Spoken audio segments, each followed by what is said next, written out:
Look over there. Nothing to see over here. Democrats are using impeachment drama as a cover to keep your eyes off of an ambitious agenda designed on controlling everything you do. Senator Rand Paul objecting to impeachment today, calling the looming trial an unconstitutional sham. He joins us right now. Senator, it's good to see you tonight. Thanks very much for joining us. And we know that the Senate has voted 55 to 45 to set aside your point of order that impeachment is unconstitutional. Tell us about it.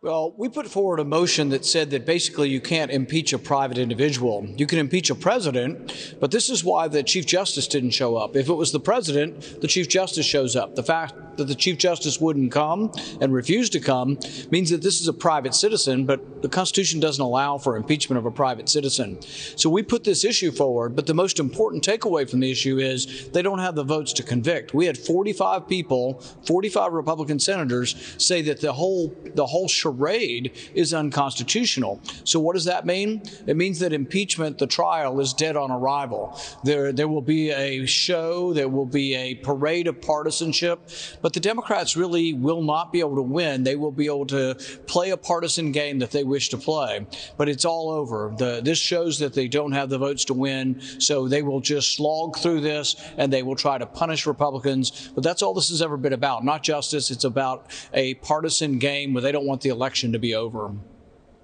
A partisan game, but is it also about stopping Donald Trump from doing anything in the future? I mean, the other day, Eric Swalwell said something like, we must ensure that Donald Trump can never do this again.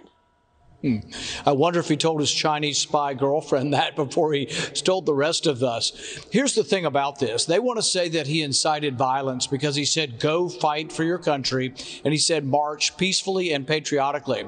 So what I put forward in my arguments today were 3 instances where Democrat words appear to have incited violence. You remember the Democrats said that the Republican plan for health care, back when we were debating Obamacare, they said it was get sick and then you die.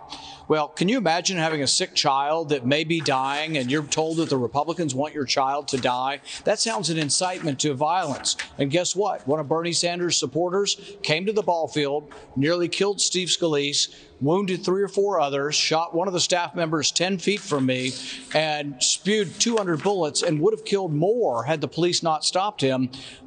But nobody talked about impeaching Bernie Sanders. Maxine Waters has said, get up in their face. So has Cory Booker. Become a mob. We want you to mob them in restaurants and cause mayhem. That sounds like an incitement to violence, but nobody's talking about impeaching Maxine Waters. Nobody's talking about impeaching Bernie Sanders or Cory Booker for saying get up in their face. So it's a significant hypocrisy and double standard that they're putting forward, and they should be called out on it. We should not be shy about calling them out about their hypocrisy.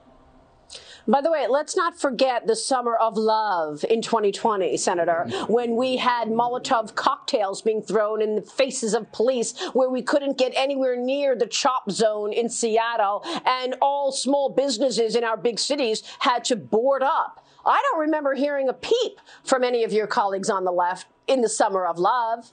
And I reminded him of that as well. But the thing is, none of them are responding to this at all. And I think we caught them flat-footed. I didn't think they realized that the vote we took today is essentially a mirror of the vote we will take at the very end. So we've had a preliminary vote that shows that 45 Republicans don't even think the procedure, don't even think that the trial is constitutional. And so that shows you they are not going to win. This is a partisan thing that they want to put forward, but I don't think it is even good for them.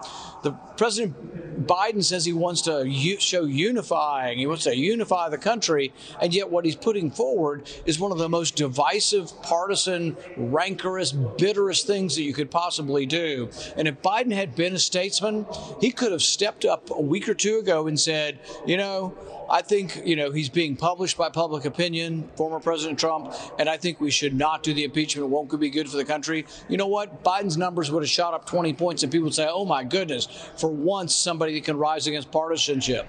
But Biden didn't show the strength of character to do that. He went along with the left-wing radicals, and he's going to go along with the impeachment. But it's a farce, and it's not constitutional, and it shows the double standard, because Democrats have had much hateful speech, much more specifically inciting violence, and nobody said a peep about it.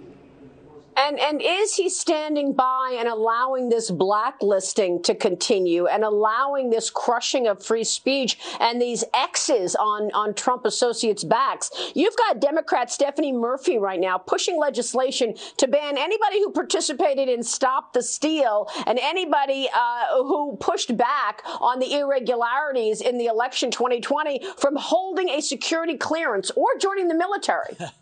We have to be very careful about when they start talking about domestic terrorism. The last time we did this was the Patriot Act, and they said, oh, we're only going to spy on foreigners. But it turns out they were spying on every American. They were cataloging every American's phone calls. So now when they say domestic terrorists, you have to realize, see, I've been willing to say there was fraud in the election. I don't know if it was enough fraud because I don't think we did enough investigation as to whether it would have overturned the election. I'm agnostic, but we should investigate it. We should want to know.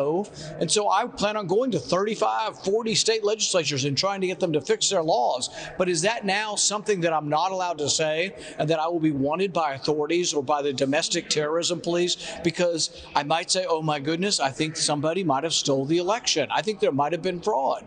So is it not okay to have an opinion in our country anymore? This started with the global warming extremists. Now it's gone to election fraud. What is the next subject where you're not allowed to have an opinion that contradicts the liberals? Well, I can tell you right now, President Biden did another executive order today, and in that order, he is banning the term China virus. Have you ever heard anything so ridiculous and extraordinary? Meanwhile, I mean, seriously, this is happening. Yeah, I was joking earlier with somebody because, Katie Couric's been talking about sending us all to a deprogramming camp. And it's like, well, at least we'll have Katie Couric's beautiful smile there before they shock you and give you the soma to try to get you to believe what they believe. It's like these people don't realize what they're saying, that that there has to be this one groupthink sort of position. And if you're outside that position, you need to be deprogrammed. It is bizarre that the liberal is supposed to mean open-minded, that you would hear other opinions. It's more closed-minded than anything I could have ever imagined. Well, they've been telling us that they're tolerant for years, so we'll just keep watching. If it weren't so extraordinary and scary, it actually would be funny, but it is so dangerous and scary. Senator, it's good to see you tonight. Thanks very much. We'll keep following all of your moves. Thank you, sir. Thank you.